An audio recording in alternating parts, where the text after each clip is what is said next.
Assalamualaikum warahmatullahi wabarakatuh. Alhamdulillahi rabbil alamin. Wa bihi nasta'in ala umri dunya waddin. Ashhadu an la ilaha illallah al-khaliqul haqqul mubin. Wa ashhadu anna Muhammadar Rasulullah sayyidil mursalin wa khataman nabi. Allahumma rabbi shrah li sadri wa yassir li amri wahlul 'uqdatam min lisani yafqahu qawli. Amma ba'du, faqala Allah ta'ala fil Qur'anil Karim. A'udzu billahi minasy syaithanir rajim. Bismillahirrahmanirrahim. Innan nafsa la'ammaratun bis-su'. Wa qala ta'ala fi ayatil ukhra. Walau ittaba'al haqqa ahwa'ahum lafasadatis samawati wal ardu wa man fihinna.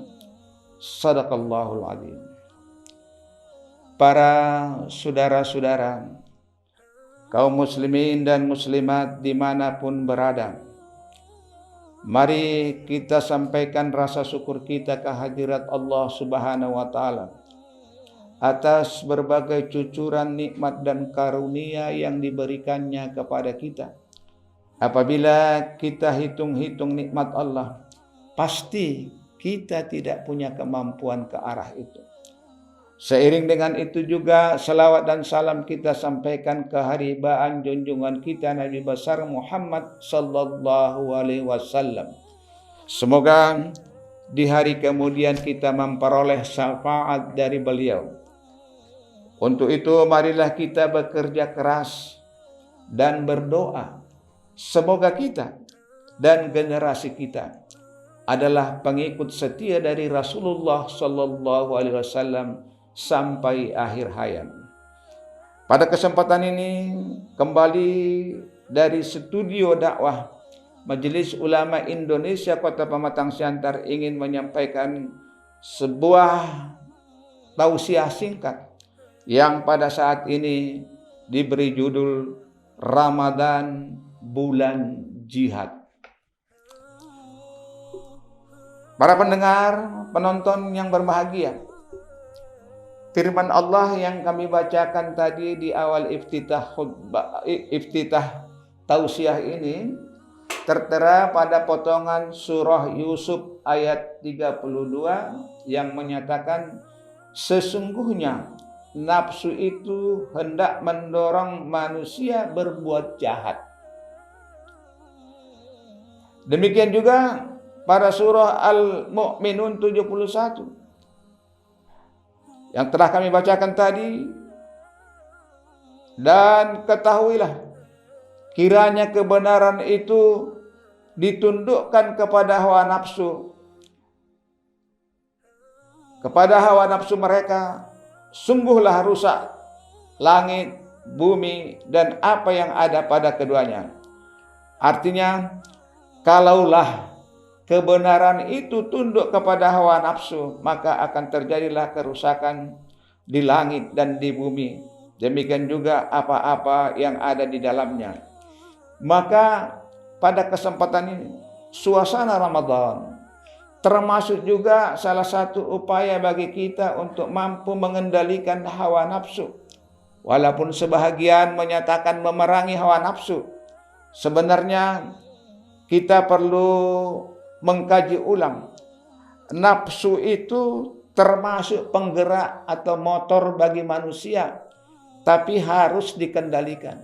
Karena bagaimanapun, kalau nafsu sudah tidak ada, dihilangkan, ini bisa merusak tatanan dunia. Contoh kecil. Kalaulah misalnya seorang manusia tidak mau lagi menuruti hawa nafsu birahinya, tidak ingin lagi berlawan, istilahnya bertemu atau berkawan dengan lawan jenisnya, akan punahlah keturunan manusia. Demikian juga kalau tidak ada lagi seleranya untuk barangkali memperoleh uang dan sebagainya, maka tidak ada upaya lagi bagi dia untuk mencari rezeki dan sebagainya. Oleh karena itulah, nafsu ini perlu senantiasa kita kendalikan. Sehingga dalam sebuah riwayat, Rasulullah pernah bersabda ketika kembali dari perang Badar, beliau berkata, raja'na min jihadil asghar ila jihadil akbar. Qila ayyul jihadul akbar ya Rasulullah? Qala jihadun nafs. Hadis riwayat Bukhari. Kata beliau, kita kembali dari jihad kecil kepada jihad yang besar. Sahabat bertanya, jihad apakah yang lebih besar ya Rasulullah? Beliau bersabda, jihad yang besar ialah memerangi hawa nafsu. Nah, sebagian para alim ulama menyatakan berperang dengan hawa nafsu luar biasa masalahnya. Kenapa? Nafsu ini tidak bisa kita ukur kekuatannya. Kalau barangkali berperang melawan musuh, kita lihat kekuatannya, bisa kita buat perlawanan. Tapi kalau nafsu ini, terkadang apakah di tengah malam, siang hari, bisa mendorong kita kepada hal-hal yang negatif. Oleh karena itulah, tentunya apa yang dikatakan Rasulullah, terjadi peperangan hawa nafsu di bulan Ramadan, maka wajarlah di bulan Ramadan ini kita melaksanakan ibadah puasa. Puasa itu juga adalah jihad. Karena kita harus mampu mengendalikan hawa nafsu. Coba kita bayangkan, di bulan Ramadan ini, istri yang sah kita nikahi, seyogianya tentunya kan bebas kita bercampur dengan dia. Tapi Allah menyatakan, jangan campuri istrimu di siang hari. Kalau malam hari, boleh. Nah, demikian juga yang lain. Rezeki yang diberikan oleh Allah kepada kita. Kita cari misalnya beras dan sebagainya. Masuk makanan-makanan minum yang lain. Tapi Allah melarang kita untuk makan dan minumnya di waktu siang. Kita patuh. Artinya apa? Sedangkan harta kita, kalau dilarang Allah untuk menikmatinya, merasakannya milik kita, tentunya apalagi milik orang lain. Kita harus mampu menahan diri untuk tidak terlibat dalam pengikut nafsu yang mengarahkan kita kepada hal-hal yang jelek. Karena bagaimanapun nafsu itu tidak kenal waktu, tak kenal barangkali kekuatan. Kapan saja bisa menyerang seseorang, sehingga kita harus berhati-hati. Maka dengan Ramadan ini diharapkan kita punya kemampuan untuk mengendalikan hawa nafsu, karena memang Ramadan ini juga termasuk jihad. Manakala kita mampu benar-benar mengendalikan nafsu kita. Oleh karena itu kami mengharapkan, mudah-mudahan dengan melaksanakan ibadah Ramadan tahun ini, kita betul-betul mampu untuk mengendalikan hawa nafsu kita. Insya Allah kalau itu sudah terlaksana, maka kita sudah selesai melaksanakan jihad yang besar, seperti apa yang dikatakan Rasulullah Sallallahu Alaihi Wasallam. Semoga kita mempunyai kekuatan lahir dan batin untuk berjihad di bulan Ramadan ini dalam rangka mengendalikan hawa nafsu yang terkadang mengarah kepada hal-hal yang tidak diridhoi oleh Allah Subhanahu wa taala.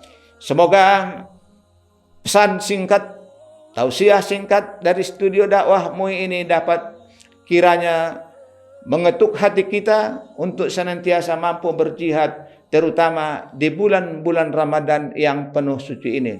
Semoga Allah memberikan kekuatan lahir dan batin kepada kita, sehingga kita jadilah pemenang dalam jihad di bulan Ramadan ini.